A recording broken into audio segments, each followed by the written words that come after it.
Vamos a cambiar completamente de tema. La Comisión de Trabajo del Senado dio inicio a la discusión en particular del proyecto de ley que reduce de 45 a 40 horas la jornada laboral semanal, iniciativa impulsada en 2017 y que fue reactivada por el gobierno en agosto de este año. Para profundizar en este tema nos acompaña Juan Bravo, director del Observatorio de Contexto Económico de la Universidad Diego Portales. ¿Cómo estás, Juan? Gusto saludarte.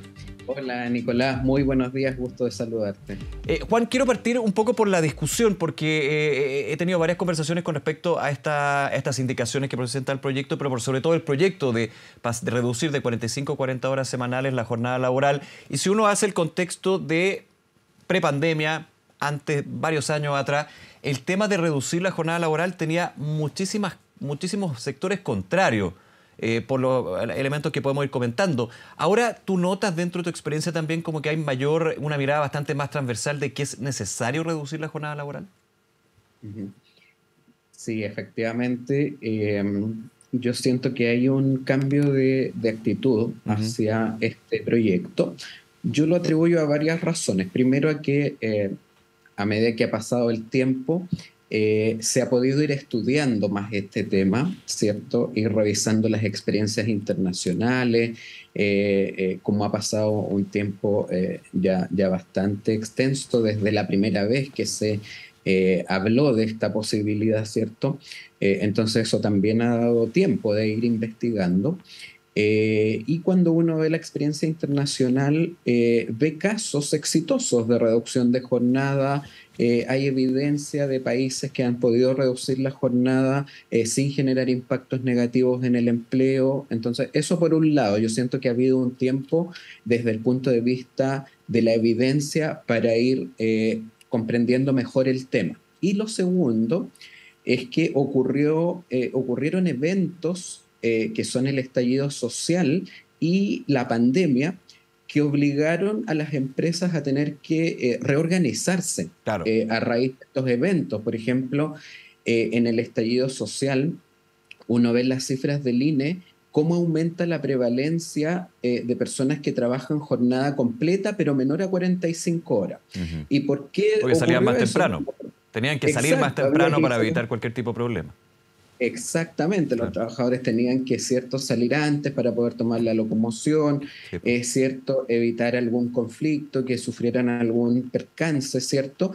Y entonces las empresas empezaron a ver maneras de cómo poder producir lo mismo, ¿cierto?, pero en un tiempo un poco más acotado, no 45 horas, sino que en tiempos menores. Después la pandemia, por supuesto, también, ¿cierto?, en algunos rubros específicos se ve esta disminución. Entonces, la verdad es que las cifras sí muestran que aumentó esto. Entonces, forzosamente las empresas empezaron a tener que ver maneras, y yo creo que ambas cosas son elementos que han influido, ¿cierto?, en una disposición, ¿cierto?, a evaluar esta medida considerando, ¿cierto?, sus distintos beneficios y costos. Esta es una medida que no tiene solo beneficios o solo costos, sí, y entonces ha permitido ir profundizando, ir conociendo más y mirar, creo yo, con un poco de mayor objetividad esta medida. Durante mucho tiempo esta reducción de 45 a 40 horas y la reducción en general de la jornada laboral, ahí podemos también hablar de otros conceptos como la flexibilidad laboral, que ha sido también bien comentada mucho tiempo, insisto en este punto, tiene varios elementos, pero primero, los costos, me voy a quedar con los costos primero, que este ha sido como el gran obstáculo para llegar a concretar esa conversación, porque de pasar a la conversación a los hechos concretos, como se diría, que es la reducción en este caso. En ese sentido, la progresividad que se plantea, que se conversó también en esta mesa tripartita, gobierno, empresarios y empleadores y empleados en este caso, permite justamente ir reduciendo los costos, porque los costos van a estar igual, eso es inevitable. El tema es cómo se hacen menores y cómo se van repartiendo en el tiempo, ¿no? ¿Cómo tú lo ves? Exacto. Los costos que tiene esta medida, en primer lugar, son heterogéneos. No todos los rubros son iguales, ¿cierto? No todos los trabajadores tienen las mismas características. Entonces, en principio, esta medida lo que haría es subir el costo salarial por hora en un 12,5%. ¿Por qué digo en principio? Porque cuando uno ve la experiencia internacional, lo que ve es que las organizaciones hacen reorganizaciones del trabajo cuando hay procesos de reducción, de reducción de jornada para poder producir más en un menor tiempo. Por ejemplo, cuando Francia rebajó la jornada de 39 a 35 horas, las estimaciones oficiales consideraban que producto de estas reorganizaciones del trabajo, el incremento del costo salarial por hora se iba a contrarrestar en un tercio. O sea, hay algunas ganancias, ¿cierto?, de productividad porque esto fuerza a generar reorganizaciones del trabajo para mejorar, hacer un uso más eficiente de los tiempos. Sin embargo, efectivamente, aquí hay sectores donde va a ser imposible que esta medida no eleve sus costos laborales. Por ejemplo, ¿qué rubros van a ver más incrementados sus costos? Todos aquellos en donde los trabajos no pueden medirse a través de metas concretas, sino que lo más relevante es estar disponible para público. Ya. O labores donde tú requieres, donde lo que importa más es el tiempo que yo tengo disponible más que metas de producción, por Claro. ejemplo, labores de vigilancia, labores de manejo, ¿cierto? Todo lo que es atención a público, atención a clientes en restaurantes. Todo eso, inevitablemente vamos a tener alza de los costos porque lo relevante es estar disponible una determinada cantidad de horas para hacer la labor.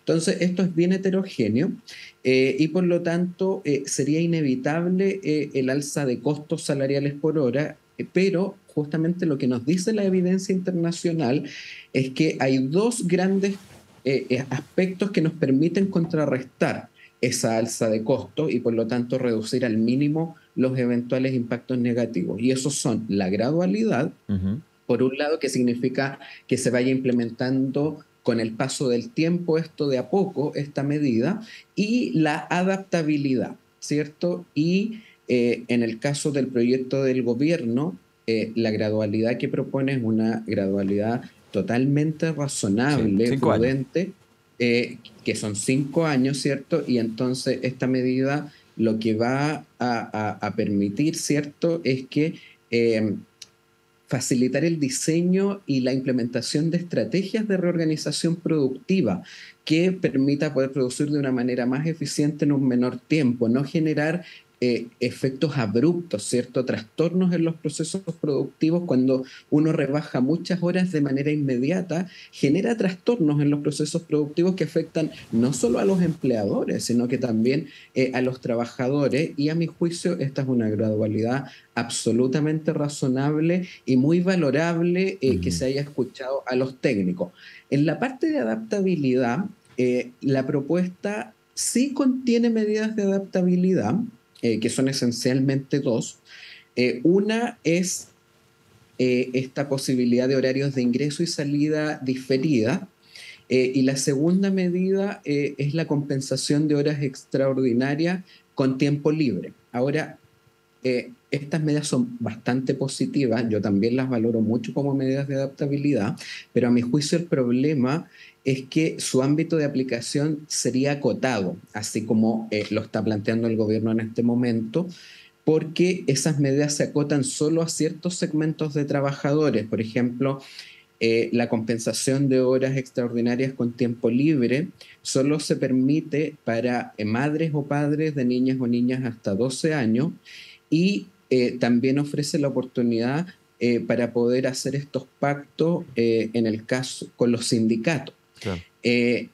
Pero no para todos los trabajadores. Y uno pensaría que estas medidas, siguiendo la experiencia internacional, como lo han hecho en otros países, las han aplicado de manera generalizada. Entonces, estas medidas, a mi juicio, son positivas para todos los trabajadores. Entonces, yo no veo razón para acotarlas a ciertos segmentos. Y el otro problema que tiene es que esos días libres que entregan compensación por las horas extraordinarias son demasiado pocos. Por ejemplo, en el caso de los acuerdos sindicales, solo permite 6 días libres al semestre como compensación de estas horas Claro. extra.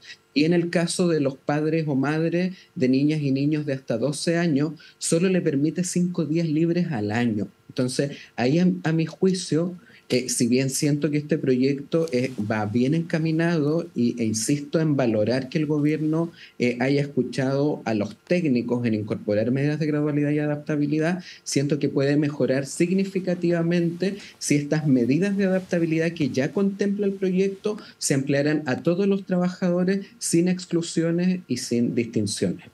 Sí, tú hablabas de gradualidad, Juan, también de adaptabilidad que están incorporados en las indicaciones para el proyecto. Quiero hablar de otro punto que también el ministro de Hacienda, Mario Marcel, de hecho apuntaba a que las próximas semanas se iban a conocer medidas de productividad, justamente que influye para lo que es el tiempo, para reducir costos, para finalmente la productividad abarca eso, pero también es un tema que ha sido ampliamente discutido, comisiones asesoras presidenciales, mesas de trabajo. ¿Qué esperas tú en términos de anuncios que podrían ir de la mano justamente con esta búsqueda de la reducción de jornada laboral en términos de la productividad?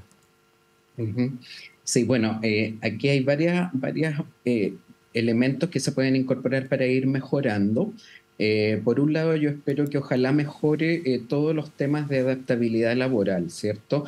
Aquí, además de lo que comentábamos recién, que esto debería ser mucho más amplio para todos los trabajadores, por ejemplo, yo eché de menos la posibilidad de poder pactar jornadas 4 por 3, que es algo que ahora se podría hacer perfectamente con una jornada de 40 horas y no lo veo en el proyecto de ley. Eso es algo Ujú. que la evidencia empírica ha considerado como una medida de entre muchas, ¿cierto? Como una medida de adaptabilidad valiosa, digamos, de incorporar.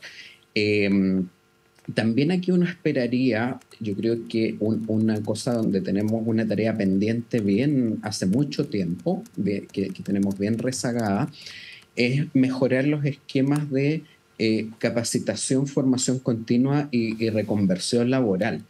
Claro. Hasta antes de la pandemia yo me acuerdo que se hablaba mucho de los impactos de la automatización, ¿cierto?